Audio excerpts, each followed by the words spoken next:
Thank you, Mr. Chairman. Listening to this debate, it strikes me that there's a few things that have been left out of this discussion, and I do support the gentleman from Florida's amendment, and I follow the ideology of this in the process. One of the things I would say to that is that as I listened to the gentleman from Tennessee address this subject matter and raise his voice pretty strongly about the allegations of Obama versus Russians versus Putin, I would make a couple of points on this. One is, it's pretty clear that the Obama administration sent their people over to Israel to work against Prime Minister Benjamin Netanyahu pretty much openly. Significant dollars invested in that campaign over there. The President of the United States, with at least the moral support of the people that had worked for him in the country of Israel, seeking to shift the results of the election against the seated Prime Minister, Bibi Netanyahu. Then the gentleman, no, I won't yield. I have a lot of things I must say, but thank you. Then the gentleman did object to U.S. tax dollars being used. I just came back not that long ago from the Balkans, where I sat in a place like Macedonia, and there I learned that the United States government, borrowing money from China and Saudi Arabia, had handed over somewhere at least $5 million in contracts transferred through USAID into George Soros organizations that were used to manipulate elections in the Balkans. And that's just particularly Macedonia, not including the neighboring countries that are there. And some of that money was used to translate Saul Alinsky's Rules for Radicals into Macedonians to distribute the books, and the rules for radicals and the actions of radicals were manifested within the election efforts in that part of the world. So I would say that the Obama administration is a long ways from clean on this as far as being involved in elections in other countries, not to mention little comments like the British, if you vote Brexit, you're going to have to go to the back of the queue. So that's the taxpayer dollars piece of this. But the long string that we should be looking at with this investigation and special counsel that is our request here, it goes a long ways back. It goes clear back to Huma Abedin, Anthony Weiner, 650,000 emails, which we still have access to. And the question that was answered to us by James Comey, which is, there was nothing to see there. We did a fast software search of 650,000 emails, and in the case of Huma Abedin and Anthony Weiner sharing laptop and sharing emails, there was nothing new in 650,000 emails. And what we've done in this Congress so far is just taken his word for that. Now, it seemed fairly logical to take his word at the time until you examine the investigation that he conducted of Hillary Clinton. Oh, by the way, it was a matter.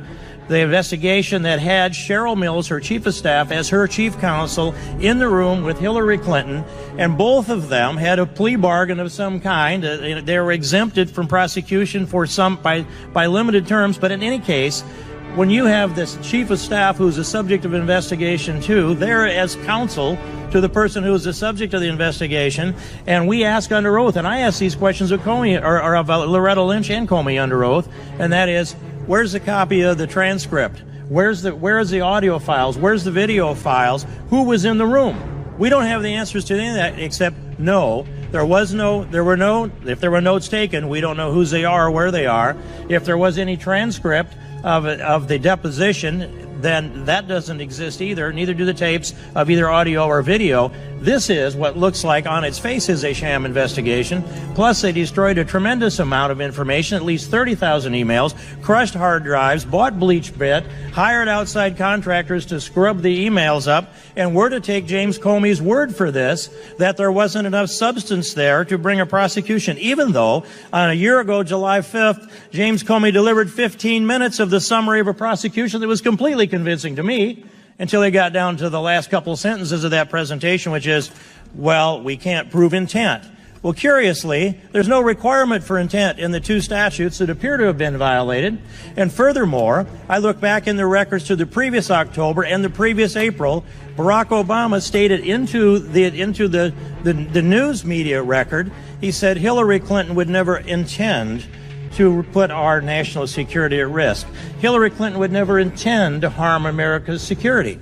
That's October and April, the previous October and April. Well, James Comey latched on to that word intend, and they made up new law and gave Hillary Clinton an exemption for this lack of intent that they said they couldn't prove, which is absolutely proven by the facts that he delivered to us in the summary that day, and that there is evidence for.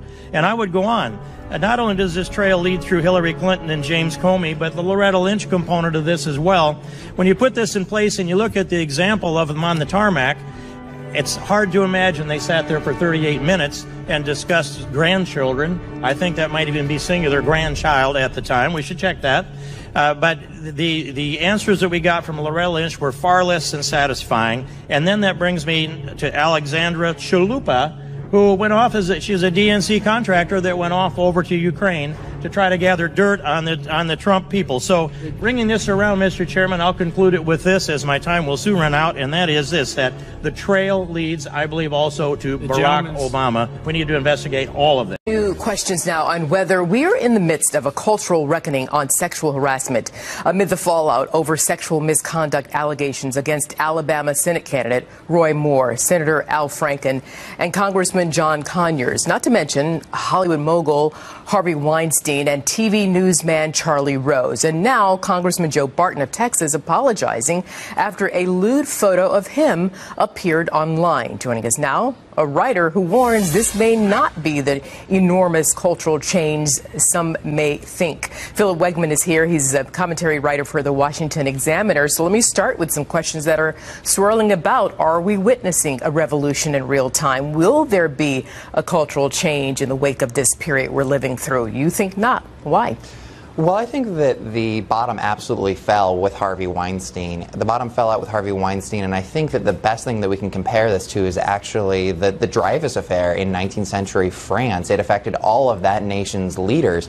I think what we're seeing today is victims are confronting their predators in politics, in culture, and also in sports. And as bad as that is, I think what this backlash shows, what it shows is that what was acceptable in D.C. or Hollywood, it just doesn't fly in flyover country. So and my hope is that this is reaching a tipping point. So we are going to see a change, is what you're telling me. Absolutely. I hope so. Okay. And listen, there is absolutely no room for unwanted sexual advances, verbal or physical. But how do we sift through or sift out the valid allegations that should bring about criminal charges or actions like losing a job or a position of prominence? Well, I think that in this case we need to make certain that we, one, don't fall prey to double standards. We can't just excuse bad behavior from someone because we like their politics. That's just inexcusable. We need to be bipartisan in rooting this frankly, this evil out. And the other thing is we need to affirm due process. If you are a private citizen, you have the right to face your accusers in a court of law. But if you're a politician, due process comes in the courtroom of public opinion, and you're going to have your day of reckoning at the ballot box. Mm-hmm. So I think that we need to make certain that we are supporting some of these accusers and that we are weighing seriously and honestly these allegations. And at what point will the social media factor take a turn, whether it's blocking certain posts and just throwing stuff out here, or, some way of vetting these allegations? Well, what we've seen is a snowball effect. It started with Weinstein, and it's just kept going since then. There's a long list at this point. But I do see some reasons for hope. For instance, after the Conyers allegations surfaced, you had Representative Ron DeSantis of Florida introduce legislation that he's calling the Conyers Rule, which would bar congressmen from using taxpayer funds to hide their sexual mistakes, to stop them from using taxpayer funds to quiet their accusers. And I think that's an incredibly positive step. But look, this is not going to stop. This is not going to change until you have fathers pull aside their sons and say, look, don't you ever do what these men have been accused of doing. Yeah, but in the meantime, they're a bunch of grown-up boys behaving badly.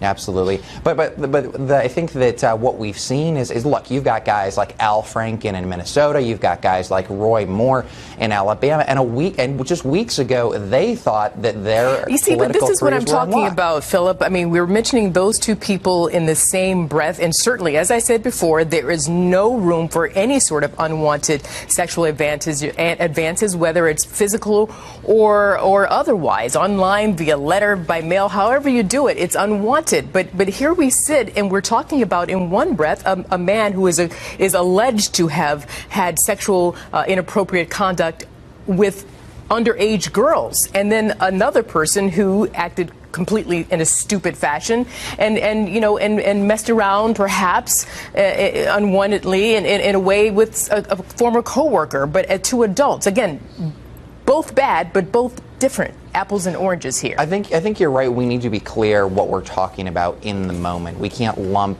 in sexual harassment with rape. These are two very different things, and we need to be careful in making that distinction. But the point that I'd like to make right now is that I think that the electorate is having such a backlash at this impropriety, regardless of how terrible it is on the scale. The electorate is saying right now, we're just not going to stand for what might work in D.C. or Hollywood that doesn't fly in flyover country. And to your point, absolutely, none of the bad behavior is accepted on any level, especially from our leaders in Congress. Okay, Philip Wegman, thank you so much. Thank you for having me.